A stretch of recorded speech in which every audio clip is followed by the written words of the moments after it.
तर आजसुद्धा शीन ॲपवरून एका मित्राचं पार्सल आलेलं आहे, ते आपण अनबॉक्सिंग करणार आहोत, म्हणजे त्याचे कपडे बघणार आहोत ते कसे आहे।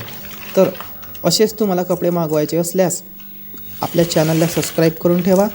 हे कपडे आपण कूपन लावून फुकट मागवलेले आहे।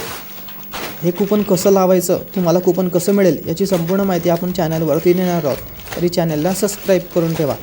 आणि ही जी पॅन्ट आहे, हे जे शर्ट आहे ते कूपन लावून फुकट मागवलेलं आहे। 1000 रुपयांचं कूपन मिळतं न्यू युजरला। तुम्ही त्यामध्ये इंस्टाग्राम लिंक करायचं असतं, ते लिंक केलं की तुम्हाला लगेच 1000 रुपयांचं कूपन मिळते। तर ते कसे लिंक करायचे याची संपूर्ण माहिती आपल्या चॅनलवरती आपण देणारच आहोत। त्यासाठी आपल्या चॅनलला सबस्क्राईब करून ठेवा व तुम्ही आपण मागवलेल्या कपड्यांची क्वालिटी बघू शकता। क्वालिटी एकदम जबरदस्त आहे, दुकानापेक्षा क्वालिटी एकदम भारी आहे। तर हे कपडे मागवायचे असल्यास व्हिडिओ संपूर्ण बघा। आपल्या व्हिडिओच्या डिस्क्रिप्शनमध्ये लिंक दिलेली आहे, त्या चॅनललासुद्धा जॉईन करून ठेवा व या चॅनललासुद्धा सबस्क्राईब करून ठेवा। संपूर्ण माहिती आपल्या चॅनलवरती येईलच।